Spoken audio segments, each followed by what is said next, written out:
Magandang hapon mga kabay. So ito yung pangatlo ko na estimate nitong araw na to mga kabay. So ayan, meron tayong model mga kabay, DWD024 1/2 capacity, may hammer, may variable, may reverse.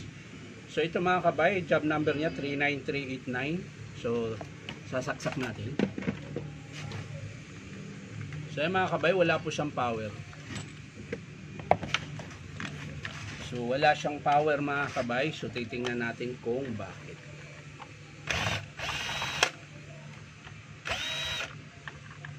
Bubuksan natin.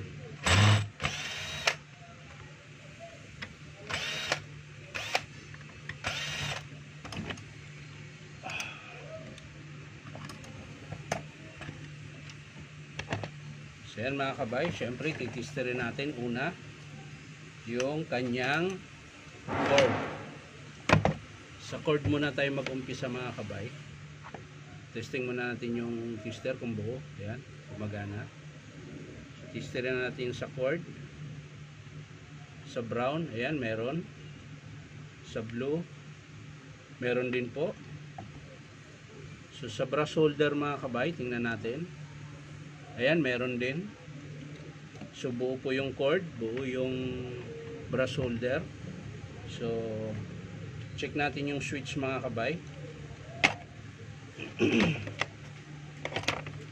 Yung switch, ayan. So ayan, buo din po ang switch mga kabay. Ayan. Nakalas lang, kaya ayaw gumana. Ayan, buo po yung switch. So wala tayong problema dyan. So tester natin yung field coil mga kabay. Ayan. So ayan mga kabay, buo yung field coil na kabilang linya. Lipat tayo sa kabila. Dito tayo sa puti. Kabilang linya din ng field coil. So ayan mga kabay, buo. Ayan. So buo po yung field coil, buo din po yung switch. So dito tayo sa reverse. Ayan. Dito po sa reverse. Ito na yung last na i-check natin.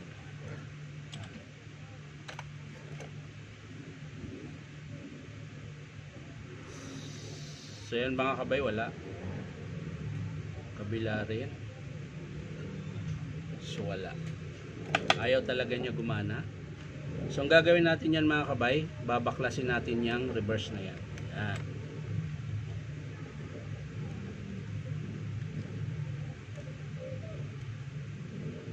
Kailangan natin baklasin yung sa reverse. Kasi doon ang ayaw gumana. Yan. Yan. So nabaklas ko na po yung sa reverse niya. Ayan. Ito po yun mga kabay. Yung sa reverse niya. Ayan, dalawa po yung nanggagaling sa field coil. Ito yung itim tsaka puti. Ito yung galing sa field coil. Ito naman yung sa brass holder, yung dalawang isang dilaw, isang pula. Ayan. So ngayon, i-short natin to. Ayan. So pwedeng dito ka mag-short. Ayan, pwede rin dito. Kaso lang malayo. So dito na lang. Ito. I-short natin yung hindi na natin lagyan ng reverse. Ayan. So ito di ko alam kung forward to or reverse. Ayan. Pero basta gagana ito kung buo yung armature natin. Ayan. So titesting natin tong irerekta lang natin yung sa kanyang. Ayan.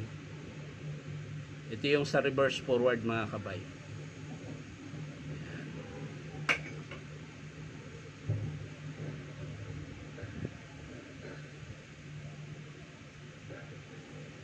Ayan. So yan mga kabay, narekta ko na. Sasaksak natin ngayon kung gagana siya. Pero syempre dahan-dahan lang dahil walang takip. Ayan, lalagyan ko lang yan dyan. So wag nyo pong gawin ito mga kabay kung hindi nyo gaano kabisado. Ayan, i-on ko yung switch mga kabay. Yun no. So gumana siya mga kabay, reverse. Ayan, so kung gusto mong i-forward yan, pagpalitin mo lang yung dalawang yan, gagana din yan sa forward. So ibig sabihin mga kabay ay buo yung field coil, buo armature, buo yung cord niya, buo din yung switch. Ang problema yung reverse ang sira, ito sa ibabaw. Yan. So ito po yung sa ibabaw na switch, reverse ang sira ito. Yun nga lang, kapag binili nyo po itong reverse, kasama po yung switch. So ang estimate natin dito mga kabay ay switch. Yan. Pero na-trace natin na ang sira ay yung reverse. Ito lang po ang sira. Ngayon, kung nagtipid naman kayo mga kabay, hindi nyo naman kailangan yung reverse. Ayan. Pwede nyo pong erekta tulad ng ginawa ko. Ayan. Ererekta nyo siya. Tatanggalin nyo siya doon sa reverse, tapos ererekta nyo lang. Yan. Tulad nito, naka-reverse yan. Siyempre, ilalagay mo sa forward. Pagpalitin mo lang to. Ayan. Kung ang ginawa ko ay eto, yung puti sa dilaw, tapos pula sa itim, ang gagawin mo dyan, pagpalitin mo lang to. Oh. Gagawin nyo, ito, itim, papuntang dilaw. Yan. Tapos yung puti, papuntang pula. Yan, magiging forward na yan mga kabay. Yan. Oh, ititesting din natin para makita nyo na magiging forward ang andar niyan. Hindi na siya reverse.